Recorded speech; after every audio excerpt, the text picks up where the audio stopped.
Bonjour à tous, donc voilà, à tous les urodélistes. Donc ben voilà, j'ai souvent la question comment faire un terrarium pour des salamandres. Eh ben on va essayer de voir un petit peu pourquoi, comment plutôt, qu'est-ce qu'il faut. Donc le substrat d'abord. Alors en substrat, donc ici c'est un terrarium qui tourne depuis des années maintenant. Donc ça se voit plus bien, mais en fait ici donc normalement il y a une couche de billes d'argile, ok. Sans terre à la base. Mais bon, encore une fois, ici, il faudrait que je refasse tout. Parce qu'en fait, il tourne depuis déjà des années. Mais donc, on commence par une couche de billes d'argile, hein, plus ou moins 2 cm. Suffisant. Ce qui va permettre, en fait, de recevoir toutes les eaux usées dans ce coin-ci. En même temps, dans les billes d'argile, il y a plein d'interstices, d'espaces qui permettent aux bonnes bactéries de s'installer. Bonnes bactéries qui vont décomposer les matières mortes, voilà, qui s'agrègent au fil du temps. Donc une fois qu'on a installé cette couche de billes d'argile se drainant, on essaye de mettre un petit filtre, un petit feutre pardon, horticole ou un bête petit grillage pour éviter qu'en fait l'eau, enfin les matières justement du dessus, donc tout ce qui est tourbe, feuilles mortes, tombent en dessous. Parce que évidemment ici, dans ce cas-ci, ben, ça commence à se faire du coup avec le temps. Et du coup le drainage ne fonctionne plus autant. Il perd de son efficacité. Donc voilà.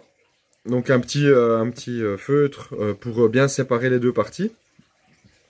Puis moi je conseille ou de la tourbe ou de l'humus de coco. Parce que ce sont des substances acides. Et donc, ça va retarder un petit peu la mise en place des bactéries, des champignons. Donc voilà, humus de coco ou tourbe blonde, de substrat assez acide, mélangé avec un petit peu de feuilles mortes, ok. Et puis au-dessus, vraiment une couche de feuilles mortes, ok, qu'on voit pas très bien ici.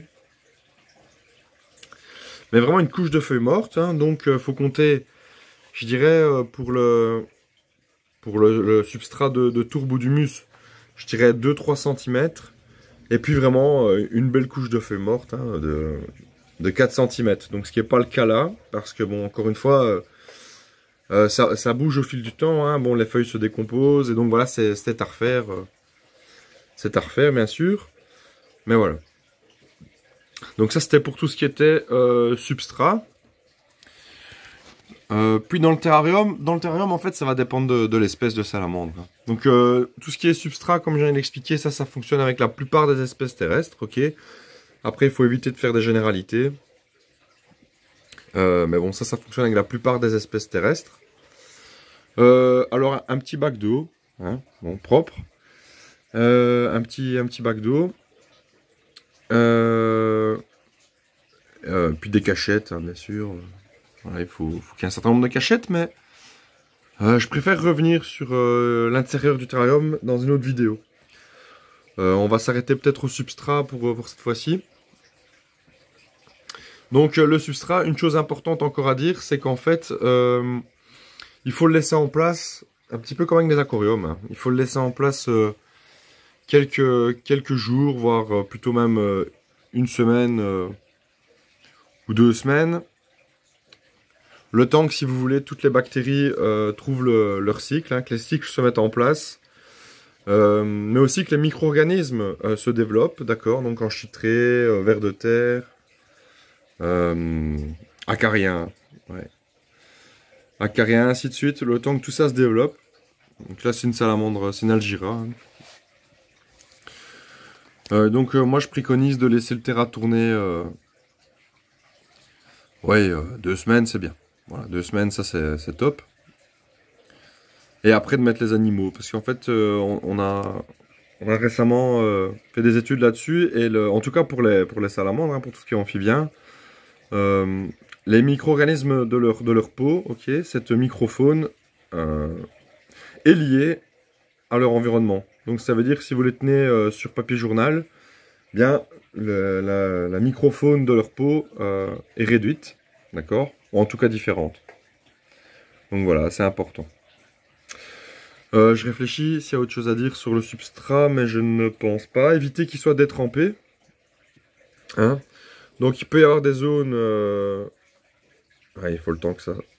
Il peut y avoir des zones plus humides, ok, comme ici. Mais il faut aussi qu'il y ait des zones plus secs. Hein. Donc ici on voit vraiment qu'il y a un gradient d'humidité. Enfin ça se voit un petit peu, pas trop. Mais vous allez voir qu'on arrive tout au bout. Voilà. Là c'est déjà plus sec, c'est déjà bien plus sec. Et donc il faut essayer de garder ce gradient. Hein. Donc moi j'essaie toujours d'avoir un coin un peu plus humide près du bac d'eau. Un coin plus sec à l'opposé. Pour que les animaux puissent choisir.